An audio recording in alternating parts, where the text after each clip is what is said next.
Ahoy Captains, it's Maz again with another video from World of Warships Legends. And welcome to a new type of video I'm calling What's the Best? In this very first What's the Best, we're here to figure out what's the best Japanese Tier 7 cruiser. But before we do that, and I don't normally do this, but I would like to say thank you guys for checking out this video, and if you do like what you see, check out some of my other videos. The majority of my videos are for World of Warships Legends, but I do have other stuff on the channel too. And also stream quite a bit too, so you can check out some of my old streams or come join us for the next one. Anyways, I'm trying out something new with this video, and it all started because I wanted to compare the Mogami and the Atago for my next Versus video. But then the Suzuya was released for Global XP, and I thought I should include that one too, because it has some pretty good strengths. And then I thought, well, if I'm going to include the three of them, then I may as well do all the Tier 7 Japanese cruisers and add the Azuma too. Oh, the Azuma. You know what though, I am glad that I included it because it is going to make things much more interesting, especially now that it has been buffed recently. But we're not going to choose our winner solely from looking at the stats. At the conclusion of this video, I'm going to provide you with my own thoughts about all the ships and tell you which ship I like the best and think is the best of this bunch, so stick around for that. Now, being that these ships are all Tier 7s, they take quite a bit of resources to unlock. The Mogami is the Tier 7 tech tree ship, and to unlock it you have to grind your way up through 6 tiers, all the way to Tier 7, and then buy it for 18 million credits. And then you have the Atago, the Suzuya, and the Azuma, which can all be purchased for 750,000 global XP in the store at any time. But it sure does take a long time to save up 750,000 global XP. And so choosing one of these ships may not be a decision that you take lightly. So I'm hoping this video can make your choice a little clearer for you. So how do we figure it all out? Well, we're going to try two different ways here. The first will be a round robin where we compare each ship against each other head to head. We'll see who gets the most wins this way. And then we'll compare the ships a second way by lining up all 4 ships by their stats and see if we can get a winner when we're looking at them all at once. I'm doing it both ways because if you just do all 4 and that's it, there can be a tendency to be more ties and we don't get to highlight the strengths of each ship as much. You'll see as we go along. And please leave me all the feedback you can since this is the first time I'm doing this type of thing. And I want to evolve this type of video into something that's useful to everyone. Alright, so we're going to be throwing some slides up on the screen here too. First up, let's take a look at the original matchup I wanted to do in Versus, the Mogami versus the Atago. You can see here the Mogami has 5 points, the Atago has 3. Now the advantages the Mogami has over the Atago are its range, turret traverse, HE and AP DPM, and agility. While the advantages the Atago has over the Mogami are its speed, concealment, and torp DPM. So that's 1 point for the Mogami. Now let's get the Suzuya involved. We'll pit it up against the previous winner, the Mogami, and see who comes out on top here. Now this is a very interesting one because the advantages that I came up with equaled out to 4 versus 4, so I did have to pick a tiebreaker. And the only other thing that I could find that was a big enough difference was the Torpedo Belt. It was only a 6% difference and I didn't want to give a point out for that, but because they were tied at 4, I had to find something, and that was the next best thing. So in this matchup, the Mogami is going to get a point, but just barely. And no, I don't do ties. Screw that noise. Anyways, the Mogami's advantages over the Suzuya were its HP pool, gun caliber, torp speed, and AA defense. While the Suzuya's advantages over the Mogami were its HE and AP DPM, its fire chance per minute, and its Rudder Shift. Well, let's continue on with the Suzuya and match it up against the Atago. As you can see here, the Atago took the win 7-6. The advantages the Suzuya had over the Atago were its range, turret traverse, HE and AP DPM, its fire chance per minute, and its agility. While the Atago's advantages over the Suzuya were its HP pool, gun caliber, torp speed and DPM, its ship speed, concealment, and AA defense. So now we're actually at the halfway point, and we have the Mogami with 2 points and the Atago with 1. Alright, let's get the Azuma matchups over with. Well, this thing just got buffed, so maybe it'll do okay, right? Let's match it up against the Suzuya first. Oh boy, it actually pulled out the victory here, 8-6. The Suzuya's advantages over the Azuma were its turret traverse, HE DPM and AP DPM, its fire chance per minute, the fact that it has torpedoes, and its agility. While the Azuma's 8 advantages over the Suzuya are its repair party, its HP pool, its gun caliber, its torpedo damage reduction, its range, AA defense, armor, and its citadel. Unfortunately, this means that the Suzuya ends our round robin without any points, but maybe it'll make a comeback during our side-by-side. Let's finish up our round robin though. Let's match up the Azuma versus the Atago now. Man, there's another win for the Azuma. It takes it 8-5. The Atago's advantages over the Azuma are its turret traverse, HE DPM, the fact that it has torpedoes, its speed, and its agility. While the Azuma's advantages over the Otago are its repair party, its hit point pool, its gun caliber, range, AA defense, AP DPM, its armor, and its citadel. Well, that means the Azuma's tied with the Mogami 2-2. Okay, here we go for all the marbles. The Azuma has just beaten the Mogami 8-5. Okay.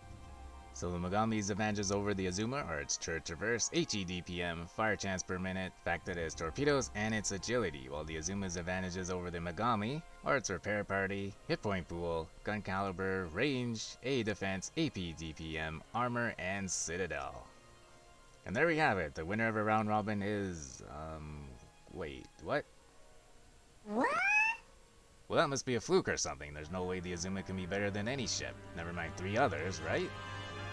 And if you're new to the channel, don't worry, I'm not biased against the Azuma, I just like to rag on it. One of my subscribers, Taz, he always requests it in my streams and tries to put me through hell by playing the Azuma.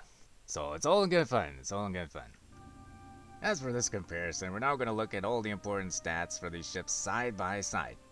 These screens are from my old school Excel spreadsheet. I only have a few classes and tiers in this document. I put it together for my 7 best ships of 2021 video. Anyways, the green highlights indicate an advantage and a point for that particular ship, while yellow indicates a tie and a half point for each ship in that category. For the sake of being concise, I put some stats on the top and stats on the bottom. So starting with the top there, we have our ships, Mogami, Atago, Azuma, Suzuya. Now for you people with OCD, they're not in alphabetical order, they're in release date order, with the Mogami being the oldest ship and the Suzuya being the newest ship. So first up, the hit points. The Azuma has a clear advantage. Look at that. So it gets a full point. Torp production, the difference 6 between Azuma and Atago Mogami, not enough to give out a point. Number of guns, we'll factor that into DPM down below. Gun caliber though, Azuma, definitely the biggest. It gets a point. Its range by half a click, that's definitely worth a point in my view. Reload again, that's going to factor into a DPM down below. Turret traverse, we have a tie between the Mogami and Suzuya, so they each get half a point. Now moving down to the bottom, we have HE damage, that's also going to factor into our DPM, which is right beside it there. And wowzers, look at that, the Suzuya's head and shoulders above anything else. Nothing even comes close. Same can be said for fires per minute. Sorry, that percent sign shouldn't be there. And then finally on this screen, the AP DPM. And again, the Suzuya outclasses everyone else and gets a point there. So by now you can kind of see how things are working out. So let's keep it going, let's finish off these stats. I'll cram the rest of them into one screen so we don't have to drag this out any further than we have to. Now when it comes down to torpedoes, Torp DPM probably isn't the best stat to go by. But you gotta pick something. And it was either that or Torp reload. Either way, the point is, the Otago can chuck out more Torps during a match than the other ships. Now moving along, Torp detection is pretty much the same. Torp range 11 for the best and 10 for the second best, pretty much the same. Torp speed 60 to 62, pretty much the same, can't give out a point there. Now we're gonna move on to AA defense. And the Azuma has an 88 AA rating, which is head and shoulders above the rest. In fact, I think the other 3 ships are the bottom 3 at the entire tier. So that's a point for the Azuma. Now moving down to the bottom rows there, first off with speed. The Otago has 1 knot speed higher than the next best ships. I feel like that's a very important stat for a cruiser. So we're going to give a point to the Otago for speed. Turning circle, we're just going to skip. That's not really important in my view. But Rudder Shift, another very important stat for a cruiser, especially at tier 7. We're going to give a point to the Suzuya for having a 5.6 second base rudder, almost a second better than the Mogami, which is the second best. And in fact, the Suzuya's rudder is the best at the entire tier. Now moving on to detectability, we forgot to highlight the Otago's 11.7 concealment rating. It beats the next best ship by 600 meters, and so that nets at a point. Which brings us to armor. Now for the sake of my spreadsheet, you can't really list all the armor values, there's literally like 30 or 40 of them. So I just listed what I feel like are the two most important ones. That's the bow armor and the belt armor. And we're gonna say the bow armor represents the entire overall armor, and so the Azuma gets a point for that. And we're gonna say that the belt represents the Citadel armor, and the Azuma gets a point for that as well. Now notice that the Mogami and the Suzuya have the exact same values. If you look at all of their values, actually they're all exactly the same, and that's because they are the same class of ship. The Suzuya was a Mogami class cruiser. I'm gonna throw some naval history at you here if you don't mind. The Mogami actually started out with 155mm guns to comply with one of the naval treaties at the time, but the intention was to always upgrade to the 203mm guns that it has on the game, which eventually did happen. Fun fact, the Suzuya never did have the 155mm guns installed on it, as it launched after Japan said, "Screw naval treaties, we're doing our own thing." So as it appears in the game, the Suzuya is more of a what-if ship than a historically accurate one. But I understand why they did things the way they did. You want the lead ship in the class to be the final product, and that's why the Mogami in the game has 203s. Let's continue along our spreadsheet here, we're almost done. The last category is going to be consumables. Everything is exactly the same except for the repair parties. The Azuma has one extra repair party compared to the other cruisers. It also heals more per second, and has a shorter reload time. Look how much more it repairs over the course of 3 repair parties compared to the other ships. Almost double than the next closest ship. We're not going to give out 4 points though, that would be overkill. We're just going to give the Azuma 1 point for having a better repair party. Well, hope you guys have been keeping track because I have not. Let's tally everything up and look at the 4-ship summary. The Mogami had half a point for sharing the best turret rotation. The Atago had 3 points, 1 for its torps, either the reload or the DPM, 1 for its ship speed, and 1 for concealment. While the Azuma had 7 points for its repair party, hit point pool, gun caliber, range, AA defense, armor, and citadel. And finally, the Suzuya had 4.5 points, sharing a point for turret rotation, and then HE DPM, fires per minute, AP DPM, and Rudder Shift. Whoa, wait, go back a second. Azuma has how many points? Inconceivable! Well, this is awkward and very unexpected, might I add.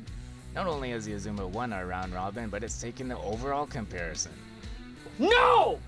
No! No! Well, let's get real here though. In my experience, the best overall ship out of these to play is not the Azuma. Let's bring some stats back up to get my point across clearly. Look at the DPMs of the Suzuya. The HE and AP DPMs are light years ahead of the other ships, and they are some of the best at the tier. The fire chance is also a lot better, although not quite as important. Add to that the #1 rudder of the tier, and you have a ship that can dish it out while being able to avoid incoming fire, and it can do those things better than its IJN peers. On paper at least, the Azuma is now the best Japanese Tier 7 cruiser. But the Azuma's strengths aren't as far ahead of the other Japanese cruisers as the Suzuya strengths are. That's why I'm going to choose the Suzuya as the best overall Japanese Tier 7 cruiser. Now that's more like it, Mr. Wayne. What are your guys' thoughts on this comparison? What ship do you like the best out of these 4? I suppose if you wanted to go with brute strength, you'd choose the Azuma. And if you wanted to go the finesse route, you'd choose the Suzuya. But if you wanted to choose something that was more down the middle of the road, you'd probably want to go with the Mogami. Unfortunately, I gotta say that leaves the Otago as the odd man out. Poor Otago, it didn't get any of the buffs the Mogami's gotten since its release. When they were released, they were very similar ships stat-wise. But then the Mogami's seen a few buffs along the way. And from what I can see, it kinda outclassed the Otago a little bit. Again, you guys let me know what you think in the comments down below. I hope you guys did enjoy this video. I did spend a lot of time on it, so go ahead and hit that thumbs up button for me. If you really did like it, consider subscribing and checking out some of my other videos, and feel free to stop by some of my streams sometime. And as always, take care of yourselves and do what makes you happy.